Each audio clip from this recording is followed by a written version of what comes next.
It seemed the topic of homosexuals was provoked by the arrogant and careless Western groups that are fond of coming into our schools and recruiting young children into homosexuality and lesbianism. We have always existed in all the society, in all times. So it's not just a Western concept that, I'm gay. A lot of the countries that now criminalize same-sex relations have a history of celebrating sexual diversity and gender diversity. So rather than homosexuality, I would say that homophobia was actually a Western concept that we have in my country.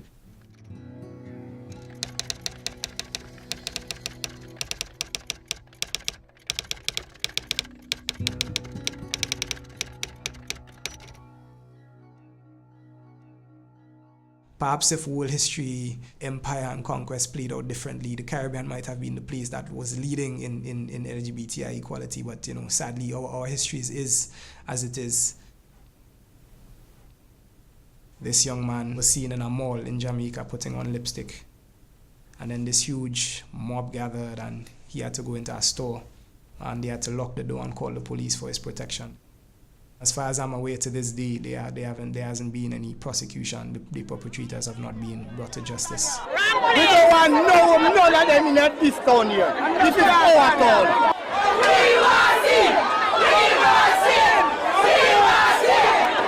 What is the thing that LGBT people want that heterosexual people don't have? First and foremost, we want to be here, and we want to be safe, and we want to be secure. I want to live a better life. I do not want to be criminalized. I do not want to be violated. I do not want to be discriminated against because of who I am, because of my sexual orientation.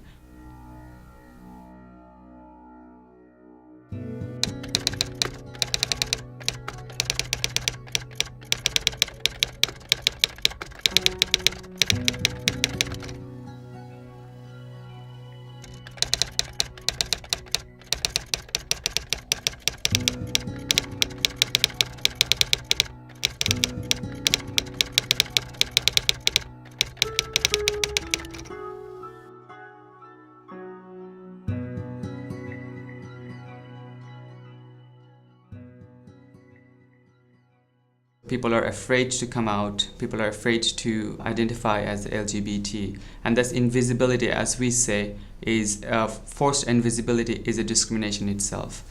What we're seeing at the moment is governments imposing certain restrictions that just even prevent the discussion of these issues, which means that that poses a huge obstacle in moving forward.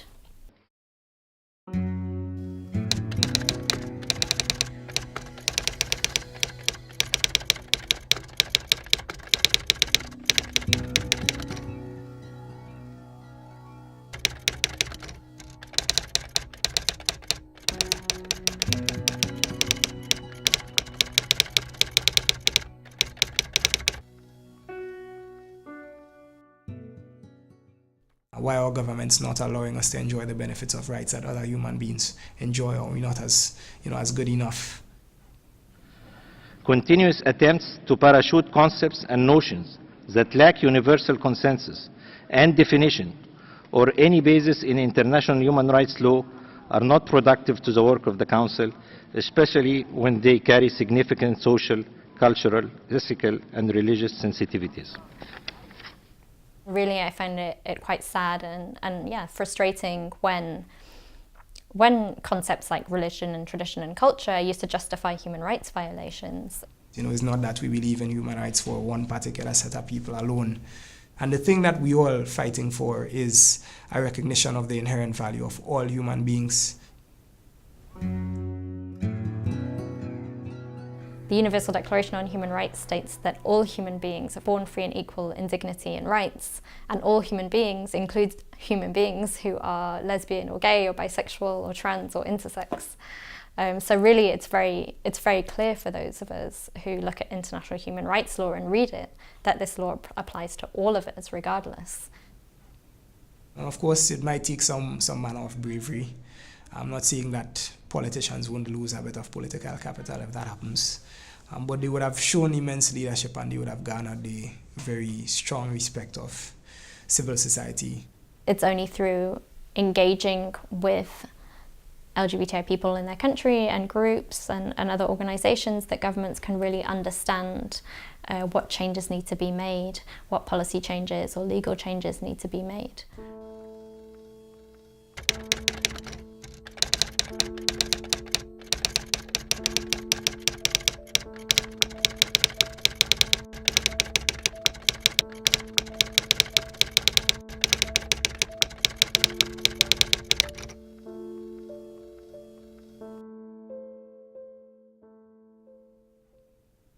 The ISHR principles are themselves fantastic recommendations and outline very well how states should change laws and policies and develop certain actions to promote human rights relating to sexual orientation and gender identity.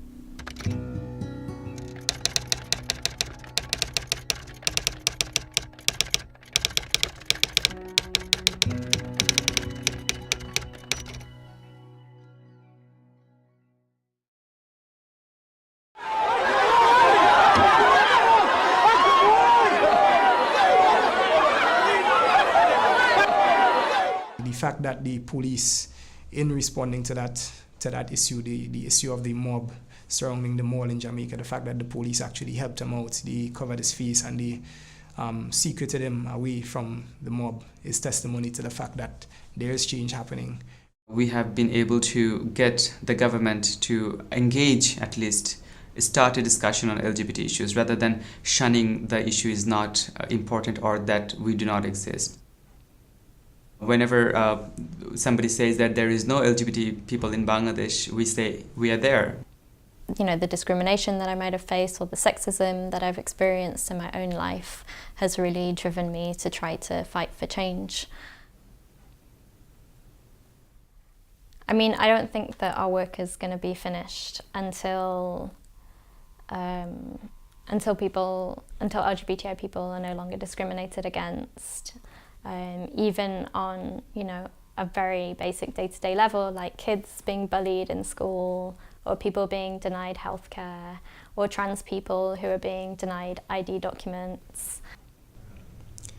You're either for humanity or you're not for humanity. And I don't think anybody can propose to be for humanity and then be selective in the human beings who they choose to represent, who they choose to defend.